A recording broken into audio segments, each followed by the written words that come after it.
promotion for sustainable agriculture. And for today's scientific session, we have Dr. Yugal Kishore Mohanta with us. Dr. Yugal Kishore Mohanta is currently working as an assistant professor at the Department of Applied Biology, University of Science and Technology, Meghalaya. Dr. Mohanta is also currently serving as the principal investigator for the SERV DST project and is working as state president of the Microbiology Society India for Assam and Meghalaya. Dr. Mohandas' current area of research pertains the application of nanotechnology on sustainable development, especially in food, agriculture, and environment. Dr. Mohanta has served as a reviewer for over 30 international peer-reviewed journals and holds the position of associate editor for 4 journals of international repute. He has also made contribution to 2 patents, 91 research publications, 22 book chapters, and he has edited 3 books and authored numerous articles on scientific topics for national science publications. Now, I welcome Dr. Yugal Kishore Mohanta to present his talk. We welcome you, sir. Good morning. Am I audible? Yes, sir, you are audible. Am I audible clearly, right? Yes, sir. Yes, sir. Okay, thank you.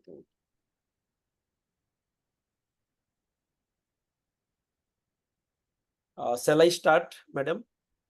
Yes, sir, please. Okay, thank you. Good morning, everybody, all participants and esteemed professors present over here in the auspicious workshop.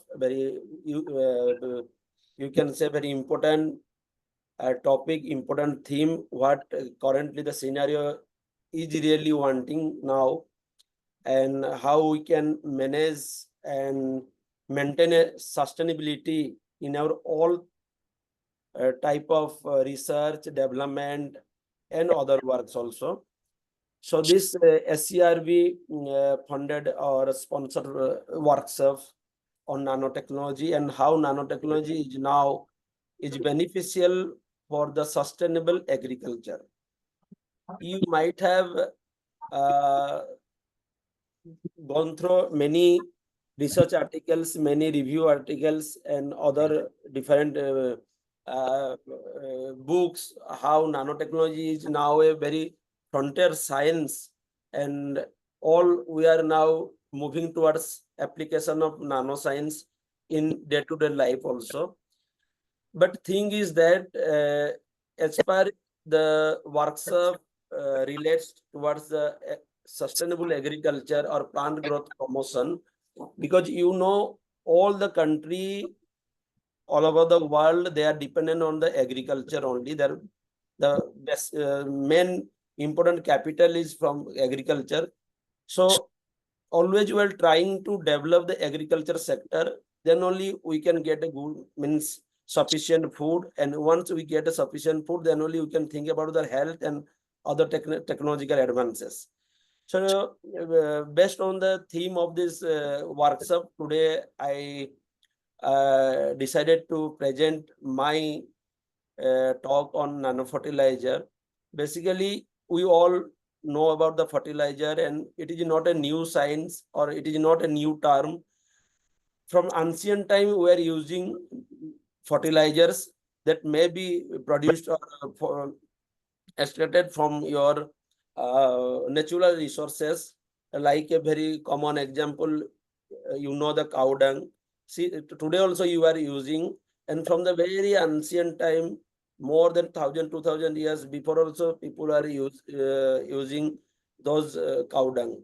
But thing is that time, though scientifically we have not proved what the components are there, what the elements are there inside the cow dung, but cow dung have the very beneficial effect as a fertilizer, till today also for the agriculture development, or you can say plant growth promotion. But thing is that slowly, due course of applying more advanced techniques, other type of development of the chemical sciences, other physical sciences, slowly we are moving towards using more chemicals. So though we have got all the techniques how we can develop or synthesize those elements, those particular elements which are need for the plant growth promotion in a chemical form. So we have very easily ample of amounts of, we synthesize chemicals and we directly uh, apply in the agriculture sector. And very interestingly, we also get much more amount of yield than the natural fertilizer. And population is another not a problem. I never said it's a problem, but you see population is growing exponentially, and when need to feed all this exponentially grown population, so we need a higher amount of food. So if we need higher amount of food, definitely we have to use the chemical fertilizers to get more amount of crops and other type of food materials. So we have been using chemical fertilizer, getting the amount of crops or you can say food, grains, cereals, very satisfactory amount. But slowly what happens, though we are aware about that, but still our unconsciousness manner that we use the fertilizer to the agriculture field, what happens? Our soil is getting degraded. Our soil, what they have the natural capacity of a soil, the characteristics are slowly degraded. For what? After 4, 5, or up to 6 crop yielding, after that, whatever the amount of yield is slowly decrease. So what happens once soil is getting unfertile, then slowly it decreases its soil components, what basically need for the growth of the plant. So what happens, though we Hello. apply, yes, sorry. Sorry for the inconvenience and sorry for interrupting you. Slides are not moving. No, no, I have not moved till now. Okay, okay, okay. Okay, okay, just yeah. So what happened as the different soil elements are getting decreased? So what happens? We are not getting that much of crop what we assume. Slowly now we are thinking how we can again come back to our natural resources, using of natural resources, and we also convinced already that our natural resources can only give a better direction for the sustainable agriculture. Though, but we can't directly move towards the natural because already our soil, our system already acquainted with the chemical system. Slowly, what happens? That's why now scientists and researchers, even uh, other entrepreneurs are trying to use both mix of chemical and natural mix of fertilizers slowly, so that to again trying to adopt the plant system, soil system towards the natural system. So today's this workshop, the end day of the workshop, but it is very important that how we can use our nanoscience or nanotechnology for the betterment of the soil. Because if once we increase the quality of the soil, definitely we'll get the quality of the crop. So it is uh, not a new definition you can say about the sustainable agriculture, but now in the term of sustainable agriculture, what happens? We are trying to always focus the protection of the environment, aid and expansion,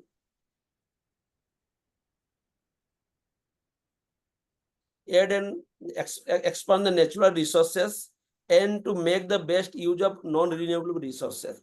We have plenty of non-renewable resources with our system. So now we have to understand, and technically we have to use our non-renewable resources to the agriculture sector, through which we can at least protect our environment and expand those yield of the crops and different cereals, grains, and all till a sustainable way. Means after 5, 6, 7, 8, minimum 10 to 20 generation, those seeds should give the same yield at least. They should not be getting decrease in their yielding capacity. So what are the major goals of sustainable agriculture?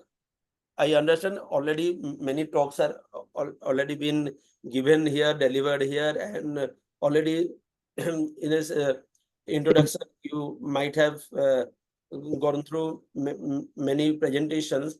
The major goals of sustainable agriculture always relevant to the society, economy, and environment. So we use our nanotechnology in such a way that at least our society, economy, and environment should be balanced. So the sustainable agriculture, the different direction of sustainable agriculture, you can say improved environmental health. Definitely, if we are talking about the soil health, means this is a type of environmental health, minimization of site environmental impacts, reduce environmental risk, optimize resource uses. It is very important because whenever we have plenty of resources, that time we never think about that what should be the next. Now I have got plenty of resources, I should use. We never think how I will use a minimum resources, means a very optimized way of resource, so that some resources should be remaining for the next phase. Fifth is the high production benefits and low cost production. Obviously, if we will not focus on the low cost production, definitely our price of product will be high, and it will be another problem in the developing countries to consume all those products. And sixth, the improved food production, definitely through using different technology and I can say sustainable way of use uh, the resources we have to improve food production, because once a food will be produced, no matter, but thing is how much it will be hygienic, how much it will be nutritious, it is very important. Advantages and benefits of sustainable agriculture: enhanced crop yields, improved soil health, biodiversity conservation. It is very important of the biodiversity conservation. We are now very much worried about our conservation, and wherever the science is concerned, now always we are trying to add a part is conservation. Whatever the technology will develop does not matter, but our biodiversity should be conserved through this technology.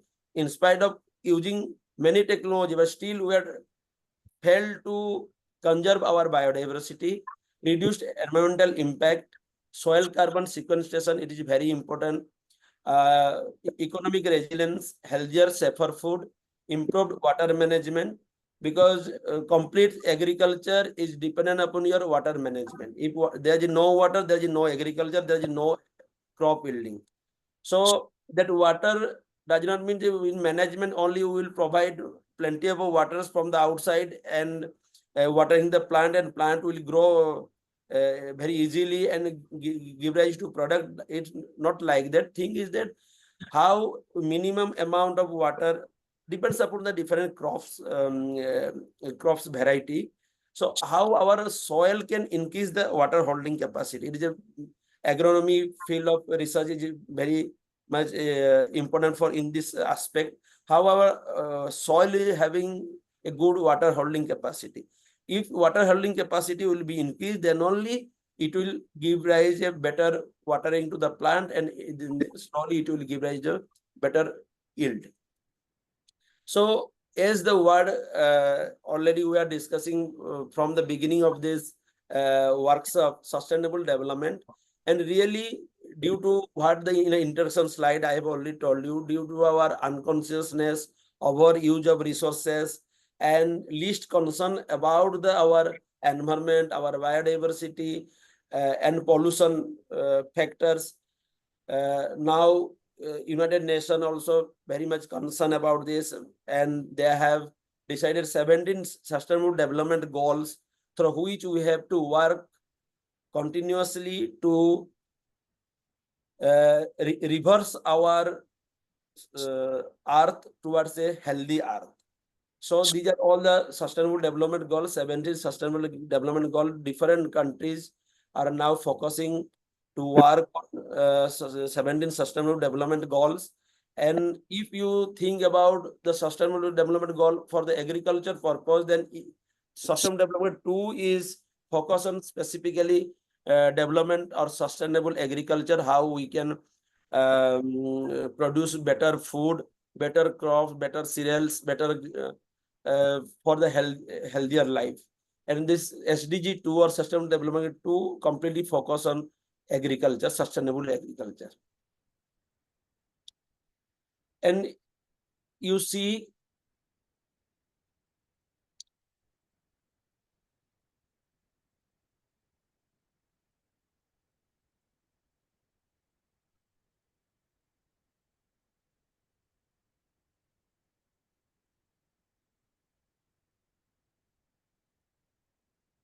our national mission for sustainable agriculture also very much now active and making many policies and allow scientists, different ICR institutes, along with the different universities, they are allowing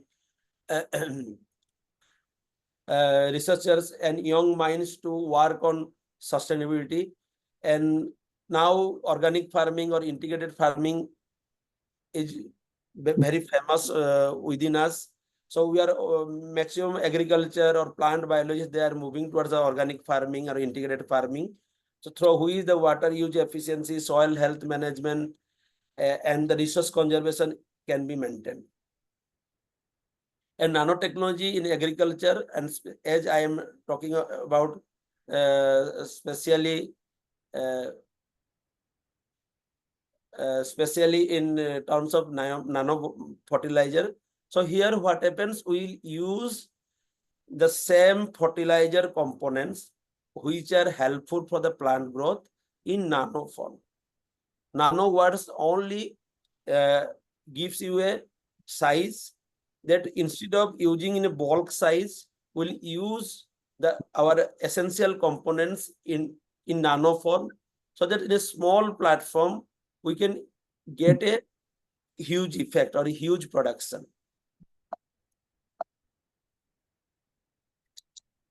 And method of synthesis of nano fertilizers, already I have gone through your agenda of workshop. They are also, I find already such type of handsomes have been already delivered to you, and I hope all participants very nicely they have understood, learned the synthesis of nanoparticles, metal oxide nanoparticles, even nano composites.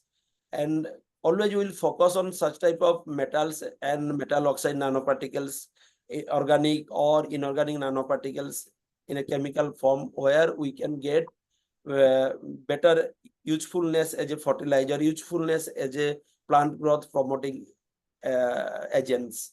So you can synthesize fertilizer. Okay, you will synthesize nanoparticles, nanomaterials through physical method, chemical method, and biological method. Physical method is, though it is a very rapid and high amount of your materials you will get, but impurities is very high. Chemical also give you a very nice result. Your product will be very satisfactory, but toxicity matter is there.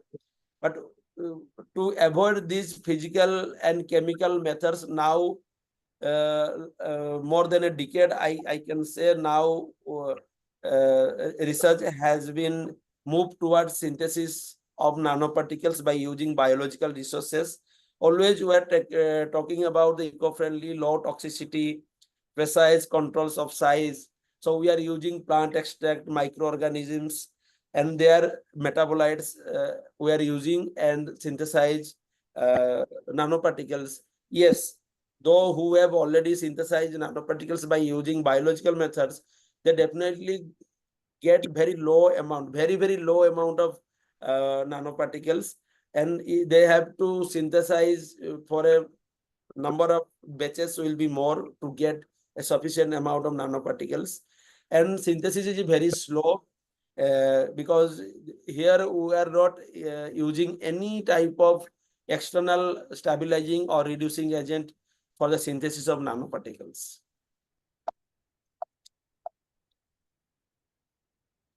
Here you see how our nanoparticles is helping in improvement of the soil health or rhizospheric region, because you all of know, those who are not particularly from the botany background or all, but in a plant growth promotion, whenever we are talking about the plant growth promotion, always we are focusing on the rhizosphere region.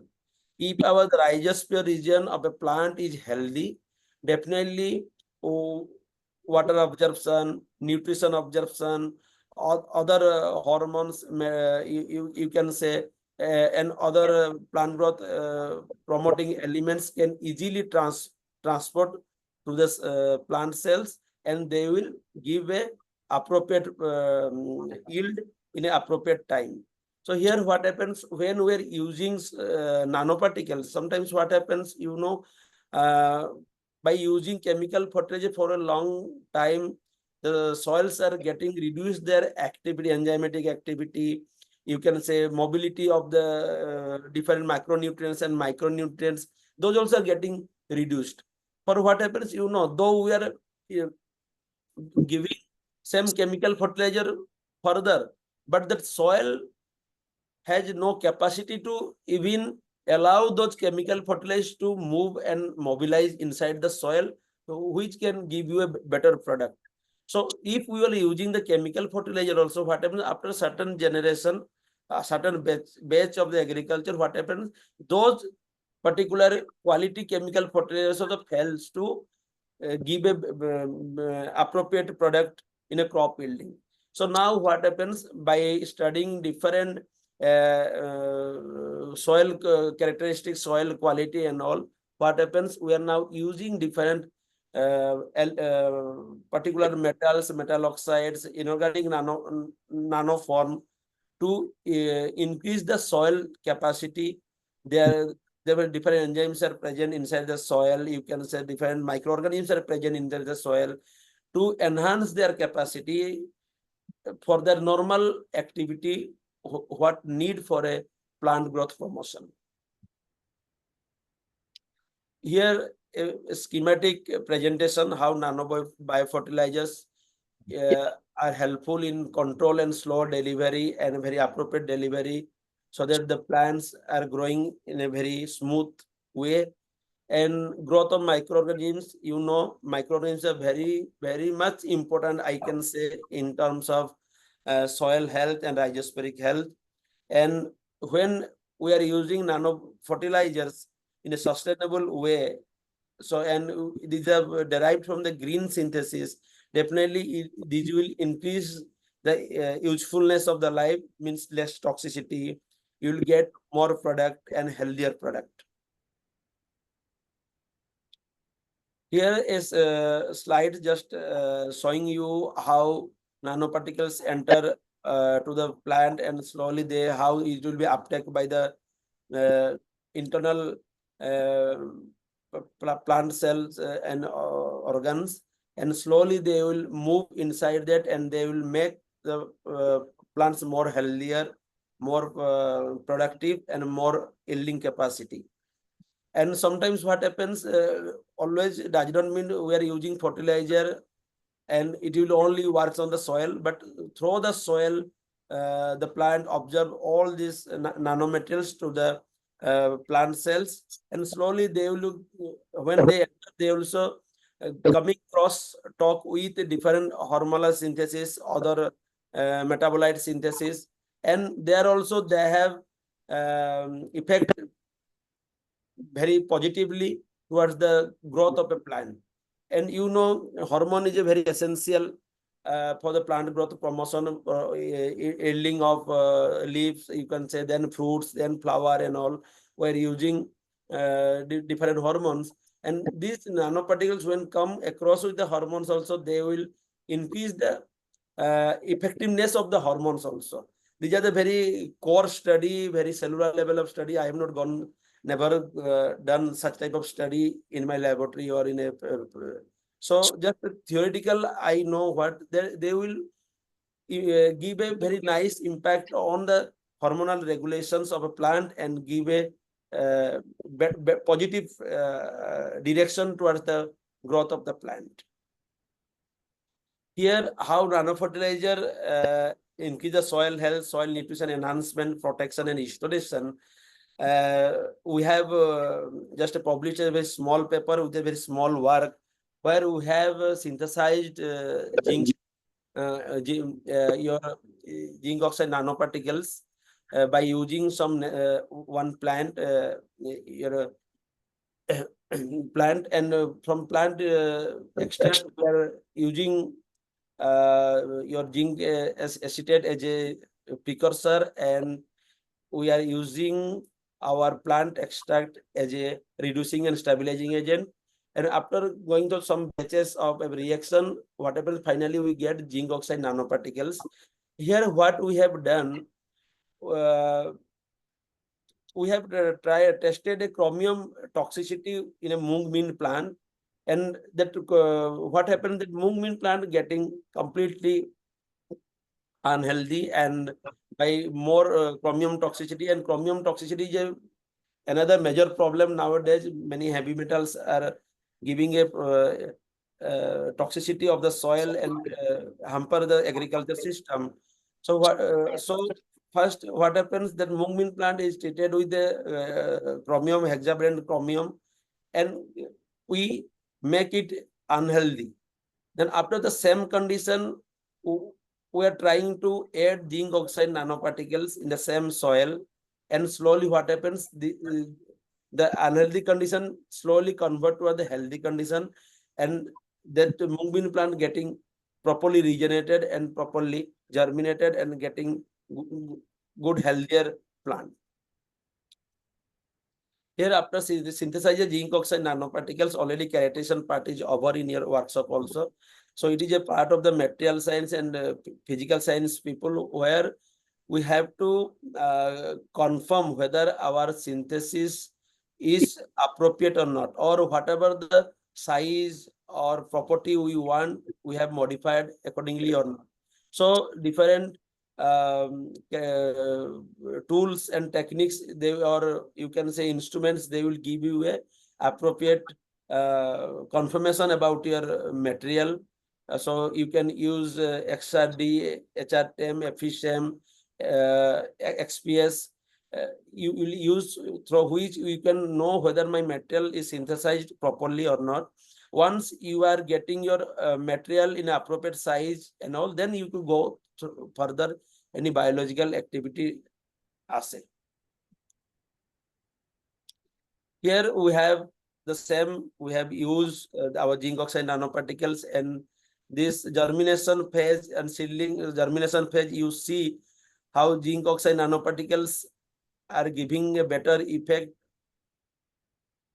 of appropriate germination. And here you see that how the cell structure is devastated with chromium treatment, and when we treat zinc oxide nanoparticle, it is getting a healthier appropriate cellular structure and healthy cell.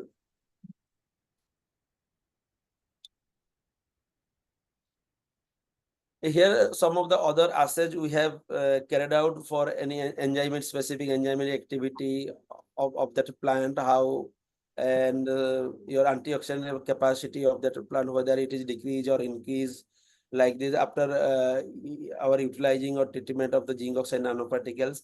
Even zinc oxide nanoparticles also useful some phytopathogens. We have used some phytopathogens there, and therefore give a good activity against the different phytopathogens. But during this study, we should always take care about how our rhizosporic microorganisms should not be disturbed. That is very important because we are using a external material. So definitely we should go for a positive test and a screening test by using rhizosporic microorganism so that they should not be disturbed by using our any nanomaterials or nano fertilizers. After after getting a good result and a publishable result from the zinc oxide nanoparticles against mung bean, here we have tried a real problem in northeast side. There is a chili is available here, known as king chili, or the local name is bhut jolokia, capsicum Chinese, that name, scientific name of that chili. What happened? The chili seeds, after preserving for a long time, let we have kept those seeds for a long time. What happens? And after that, when we try to germinate them, these are not easily germinate and give rise to any chili plant. So these are a natural problem. Now you're going here in a northeast side. So after getting this issue or this problem, when we came to know about this problem through our the students only, those who are coming for dissertation work and all to our laboratory from our departments. From them, we just came to know this problem, and just for a interesting way of study of nanoparticles, as we are working on the nanoparticles, we use our zinc oxide nanoparticle the same in their seeds. Then we are trying for germination. Then slowly the result you are getting, and they are properly germinated, and seedling growth came after using of zinc oxide nanoparticle. This is the preliminary study just we have done, and slowly for a better photo, and again we have to go for another repeated batch. And not only this, the last phase of study, slowly we have to study the impact on hormones and other growth hormones, then chlorophyll contents, their your chemical composition of that chili and all, many things you have to do. This is the preliminary result, just a phenotypical result I am showing for an interesting purpose. That nanofertilizer, if we will work continuously also, definitely will get a good result. And from this workshop, those who have already participated and learn many things, how nanoparticles we are synthesizing, characterizing, then apply in the agriculture field.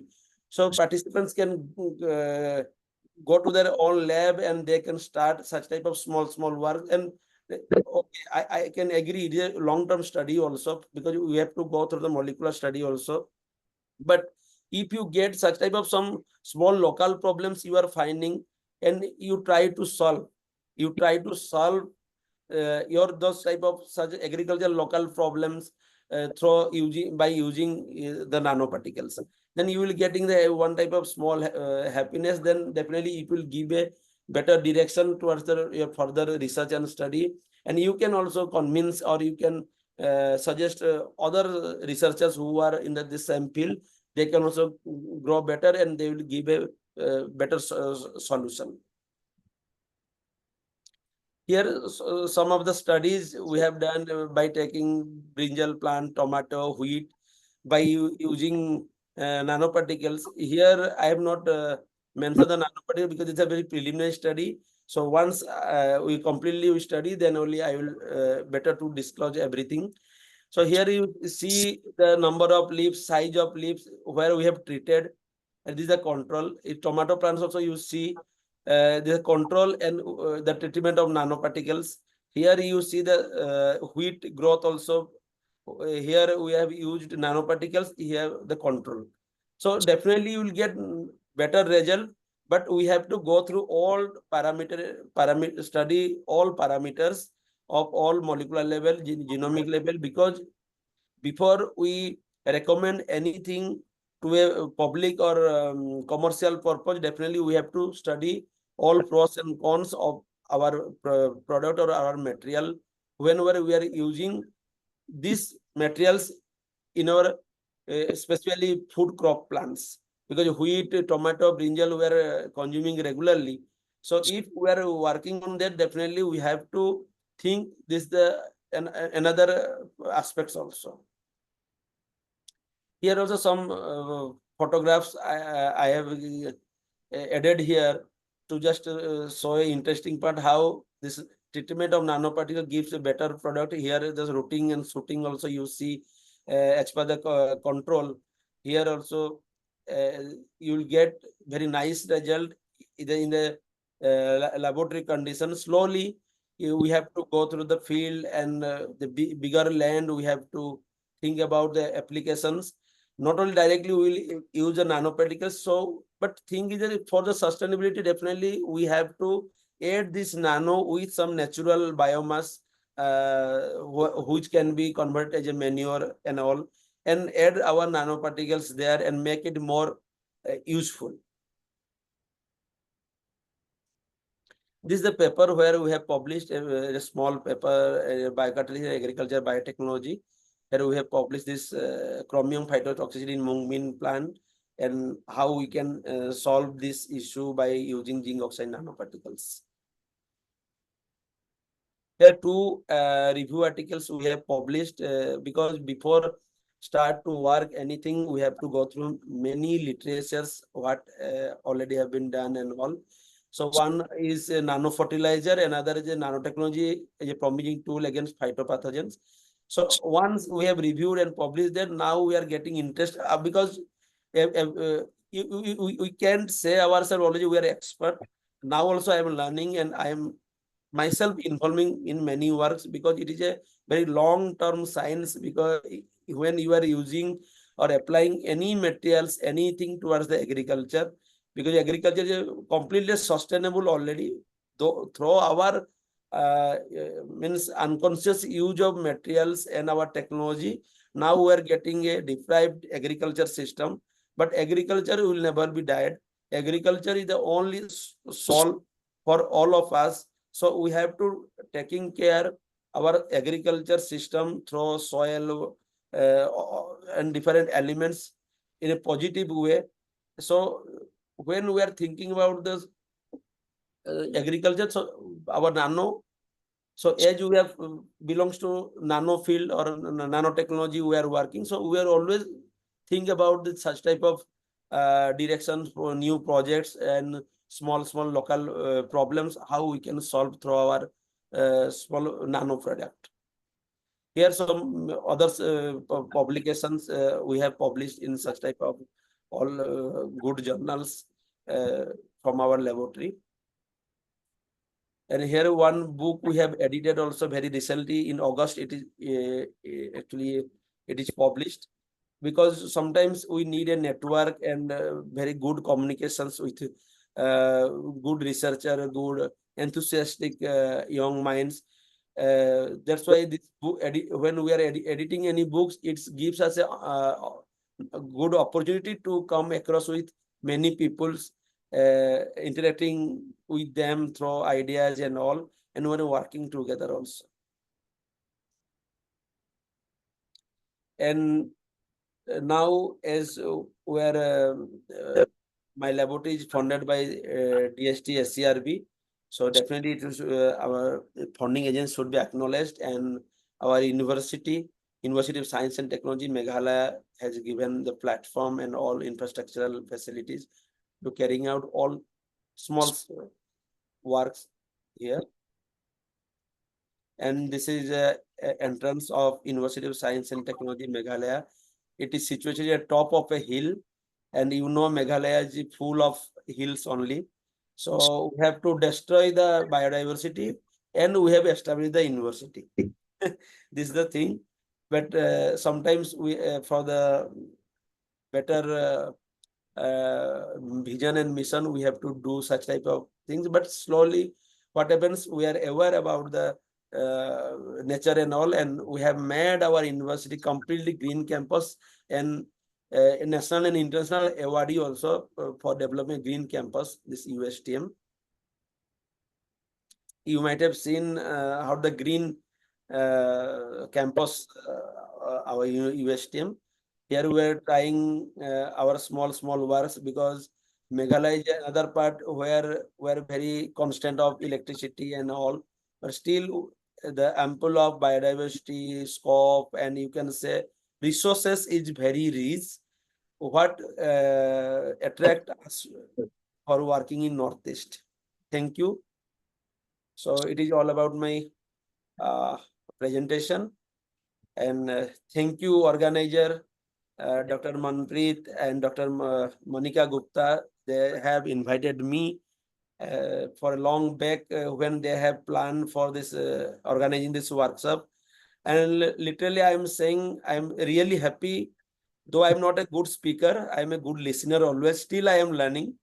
But when I come across with such type of invited talks, and it is giving me immense pleasure to interact with new people.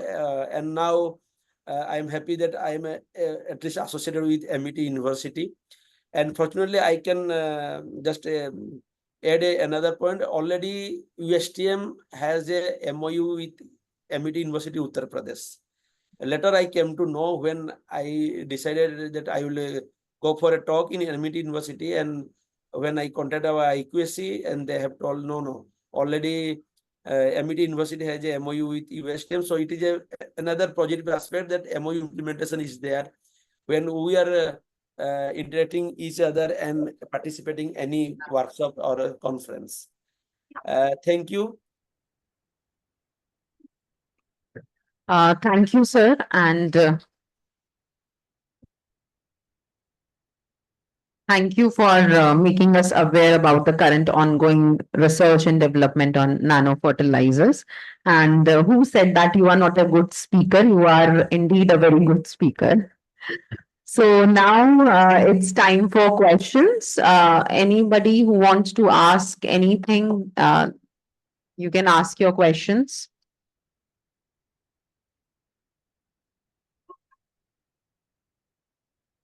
Okay, I think there are no questions, sir. Thank you very much.